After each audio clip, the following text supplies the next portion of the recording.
বর্ধমান শহরে আবার সেই কীর্তিমান রক্তদান উপলক্ষে উৎসব। মোহাম্মদ আশরাফ উদ্দিন, যাকে সবাই বাবুদা বলে চেনেন। তাদের সত্যি করে রক্ত যে কষ্ট সেটা নিরোধ করব।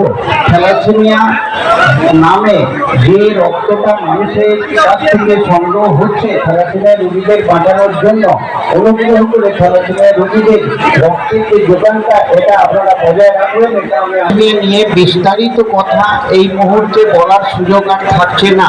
তবে আপনারা যারা ধৈর্য ধরে এই আলোচনাটা শুনছেন তাদের জন্য কয়েকটা কথা জেনে থাকা উচিত। থ্যালাসেমিয়া পেশেন্টদের রক্ত দেওয়া একটা চিকিৎসা, কিন্তু এতে থ্যালাসেমিয়া বিফোর ম্যারেজ যে জেনেটিক কাউন্সিলিং, এই কাউন্সিলিংটা করতে যাতে বাধ্য হয়, মানে রক্ত পরীক্ষা করে বিবাহ করতে বাধ্য থাকবে আমার দেশের লোক, সেরকম একটা জাতীয় স্তরে একটা আইন প্রণয়ন করতে হবে যাতে মানুষ বিবাহের পূর্বে রক্ত পরীক্ষা করতে বাধ্য থাকে। কেননা রক্ত পরীক্ষা না করে এইরকম অসহায় সন্তান জন্ম দিয়ে দেশকে একটা ভারতকান্ত করে তোলা, মানে আমাদের দেশে ভারতবর্ষে প্রায় 10 লক্ষ পেশেন্ট আছে থ্যালাসেমিয়া, মানে 10 লক্ষ মা এইরকম সন্তানের জন্ম দিয়েছে। তা এই থ্যালাসেমিয়া সন্তানের জন্ম দেওয়া থেকে সমাজকে বিরত রাখার জন্য অনুরোধ করব।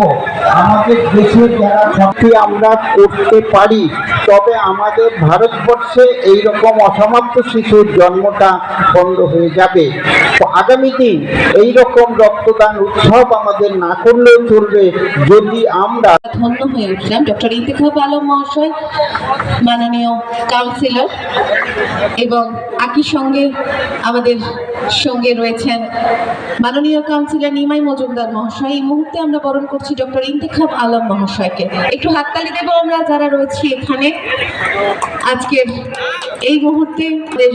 সঙ্গে এই মুহূর্তে পথ হাঁটছেন পূর্ব বর্ধমান জেলা পরিষদের মাননীয় কর্মাধ্যক্ষ স্যার রয়েছেন বিশ্বনাথ রয় মহাশয়। ওনাকে কোথায় একটু দেখলাম, কই স্যার?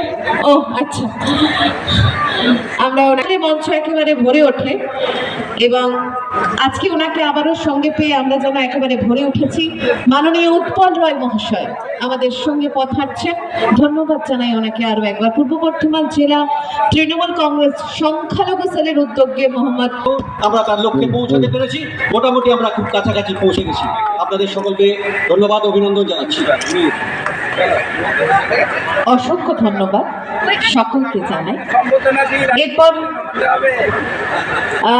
আমরা জয়দিকে একটু মঞ্চে আসতে অনুরোধ করছি। ম্যাডাম প্লিজ একটু মঞ্চে আসবেন, আমরা একান্তভাবে চাইছি আপনাকে। ম্যাডাম প্লিজ, আমরা একান্তভাবে আপনাকে চাইছি এই মঞ্চে। আমাদের জনপ্রতিনিধি থেকে শুরু করে বর্তমানের কাউন্সিলর, বিভিন্ন বিধায়ক থেকে শুরু করে আমাদের রাজ্য সরকারের নেতৃত্ব যারা এসেছিলেন, পুলিশ প্রশাসন থেকে শুরু করে সাংবাদিক বন্ধু এবং রেকর্ডিং থেকে শুরু করে যারা সর্বক্ষভাবে এই অনুষ্ঠানকে সহযোগিতা করার জন্য নিজের সামান্যতম থাকলে ভূমিকা পালন করছে, তাদের প্রত্যেককে ব্যক্তিগত আমার পক্ষ থেকে পূর্ব বর্ধমান জেলা পরিষদের পক্ষ থেকে ধন্যবাদ, শুভেচ্ছা, অভিনন্দন জানিয়ে কথা শেষ করতে তার আগে বলবো আজকে আসতে দেরি হচ্ছে কারণ আজকে আমাদের জনস্বাস্থ্যের মিটিং হয় চতুর্থ সপ্তাহে। আমাদেরকে গত বছর আমাদের ডেঙ্গু আমাদের জেলাকে অনেক থেকে ভাবিয়ে তুলেছিল, তো সেই জায়গায় দাঁড়িয়ে আমরা কিন্তু পূর্ব বর্ধমান জেলে পড়ছি। ইতিমধ্যে আমরা মাঠে নেমে পড়ছি বর্ষার তাক মুহূর্তে, যাতে আমাদের জেলা পুজোর সময় আমাদেরকে সেই জায়গায় আমাদেরকে না পৌঁছাতে হয়।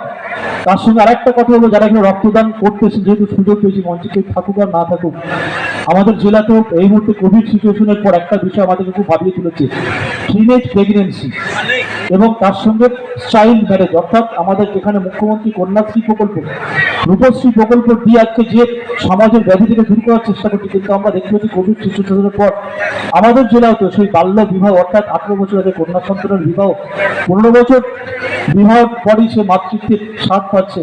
এটা একটা সমাজের দুরোগ্য ব্যাধি, যেটা আমরা আমাদের মুখ্যমন্ত্রী স্বাস্থ্যমন্ত্রী হিসেবে আমাদের জেলা স্বাস্থ্য কাজ করার জন্য আমরা এরকম কাজ করে চলেছি।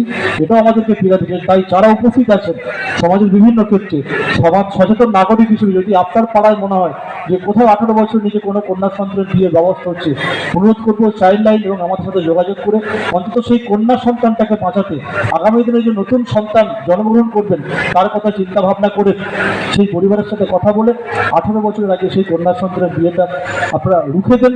সেই পরিবারের সাথে কথা বলে দরকার হলে আমাদের সাথে যোগাযোগ করুন, আমরা কাউন্সিলিংয়ের ব্যবস্থা করে সমাজের সেই ব্যাধি থেকে আমরা মুক্ত হতে চাই। কারণ যেমন রক্তদান মহোৎসব মমতা বন্দ্যোপাধ্যায়ের আমাদের সেই বার্তা প্রেরণের মধ্যে দিয়ে আমরা সামিল হয়েছি, ঠিক মমতা বন্দ্যোপাধ্যায় চাইছেন, যেটা বিদ্যাসাগর চেয়েছিলেন, যেটা রাজা রামমোহন চেয়েছিলেন, তারপর কেউ ভাবেনি, কিন্তু মমতা বন্দ্যোপাধ্যায় কন্যাশ্রী প্রকল্পের মধ্য দিয়ে, রূপশ্রী প্রকল্পের মধ্য দিয়ে তাদের সেই ফেলে যাওয়া কাজকে বোঝে মমতা বন্দ্যোপাধ্যায় শেষ করার জন্য আমার দায়িত্ব রয়েছে।